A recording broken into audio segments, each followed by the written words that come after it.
नमस्कार दोस्तों, आज हम आपको सुनाते हैं शिवरात्रि व्रत कथा। शिव पुराण के अनुसार एक नगर में चित्रभानु नाम का एक शिकारी अपने परिवार के साथ रहा करता था।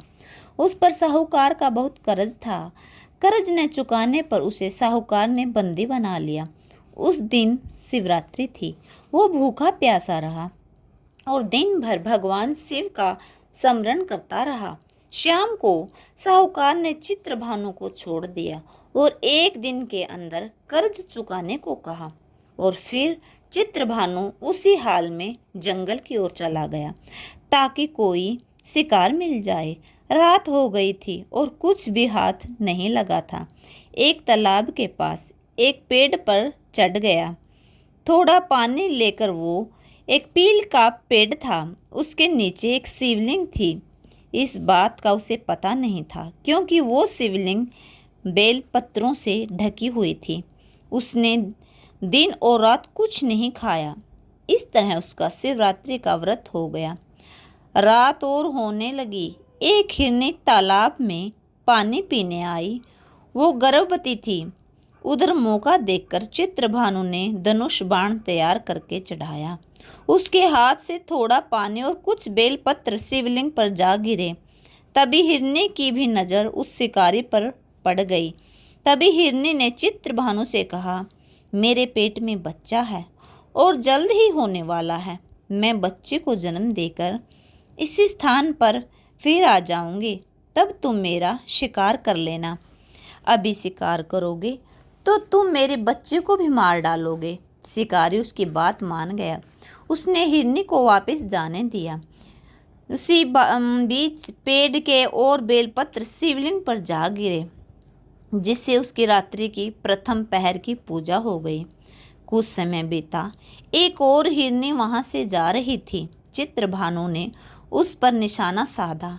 ठीक उसी प्रकार हाथ के धक्के से थोड़ा पानी और बेलपत्र शिवलिंग पर जा गिरे। उस हिरनी ने शिकारी से निवेदन किया कि वह अपने पति की खोज कर रही है। वो जब अपने पति से मिल लेगी तो वह वापस आ जाएगी। शिकारी ने उसे भी जाने दिया। रात्रि के आखिरी पहर चल रहा था। तब एक और हिरनी अपने बच्चे के साथ पानी पीने आई। चित्रभानु ने उसे देखकर भी बाण चढ़ाया और इस बार भी पानी और बेलपत्र शिवलिंग पर जा गिरे और इस प्रकार उसकी आखिरी पहर की भी पूजा संपन्न हो गई। उस हिरनी ने चित्रभानु से कहा वह अपने बच्चे को उसके पिता को सौंप आएगी, तब वह अपना शिकार कर लेना। पर इस बार चित्रभानु ने कहा, मैंने पहले से ही 2 शिकार छोड़ दिए हैं, अब मैं गलती नहीं करूँगा। तब हिरनी ने कहा, मैं पक्का वचन देती हूँ, मैं ज़रूर लौट कर आऊँगी।